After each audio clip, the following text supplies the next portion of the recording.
咁我都其實講開，咁我哋平時睇好多報道啦，我哋都會見到你陪女女去騎馬啦，咁話畫畫當然係你哋之間其中一個算係一種溝通啦，亦都係一個大家嘅一個共同嘅嗜好。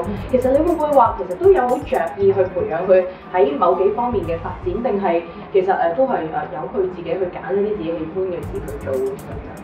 我從來都唔會逼佢做任何佢唔想做嘅嘢，因為我會覺得最緊要佢開心咯。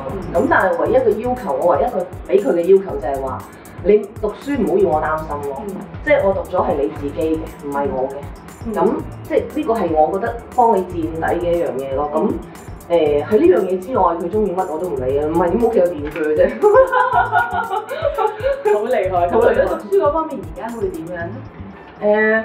都幾 OK 㗎，佢都 OK 嘅，唔使我擔心嘅，即係佢自己全部搞掂晒。總之我話你唔好要我煩到我得嘅。聽你講其實咧，女女都係一個已經好早已經想法，已經好有自己思想，亦都好有個判斷性嘅思維喺度嘅一個人嚟嘅。咁但係譬如嚟緊嘅路向話自己想揀邊方面發展，我聽你講過話佢想做獸醫啦，其實係咪好辛苦㗎喎？其實係我想去做獸醫，唔係佢。點解嘅？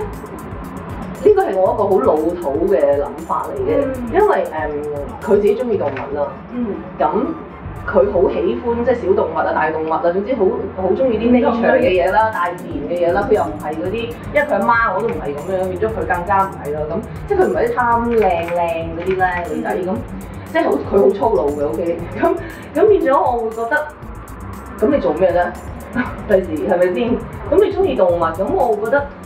人係需要有一技之長咯，即係都話老土咁諗啦，即係起碼你可以有份工揾到食先啦。即係呢個媽媽要幫你諗嘅，咁我覺得呢樣嘢起碼你墊咗底先。咁你第時唔做冇所謂嘅，但係你要做咧隨時做得咁。咁起碼我話你如果開個 pet shop 咁樣，你開間寵物店，咁如果你自己係有睇一個獸醫，咁人哋係咪個公信力一定大好多？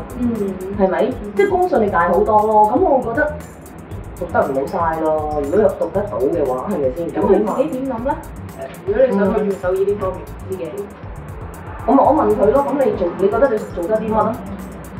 係咯，即係呢樣嘢你做得啲乜啊？即係你可以做啲乜嘢呢樣嘢？咁佢當係點答你咧？呢樣？咁佢又覺得咁係有道理喎，你唔可以話我講得冇道理啊嘛，係咪？咁佢咪即係佢係一個幾明白事理嘅小朋友嚟嘅，因為我成日同佢傾偈，係，所以我覺得。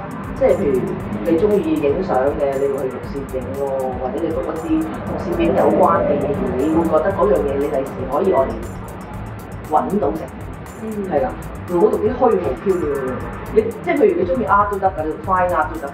你可以讀得好勁嘅話咧，可以揾間好大嘅拍賣行去幫人哋鑑證嘅。咁即係你起碼有翻一技之長。係啦，起碼你揾到份工啊嘛。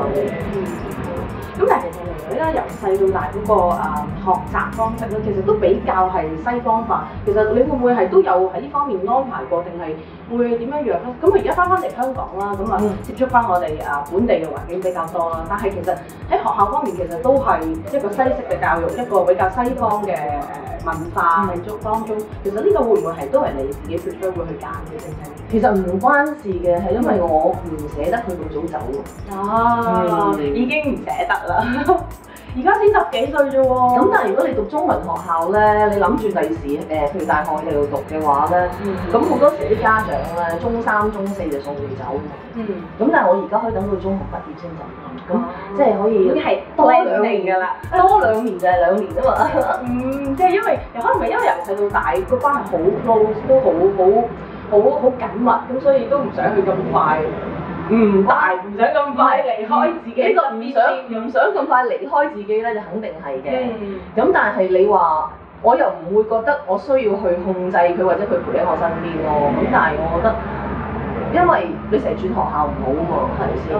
成日轉唔好，咁你最好揾到間學校就好安定咁樣讀到你讀大學咁會好啲咯，我覺得。我又唔想咁早送去，即係譬如你13、14歲去嘅話，咁你可能多啲書啊，或者你要揾個家庭，即係你要住。或者可能你會跟埋一齊咧？唔會啦，直接佢放羊咁樣，我坐咗喺草地度啊，連個冇人煙咁樣，好驚。如果佢讀去啲唔知咩地方嘅話，咁我咪坐喺度日日話，淨係望到幾隻羊咁樣，我已經算係過啦。唔係啊，都幾休閒啦，咁樣我會死。OK，明白。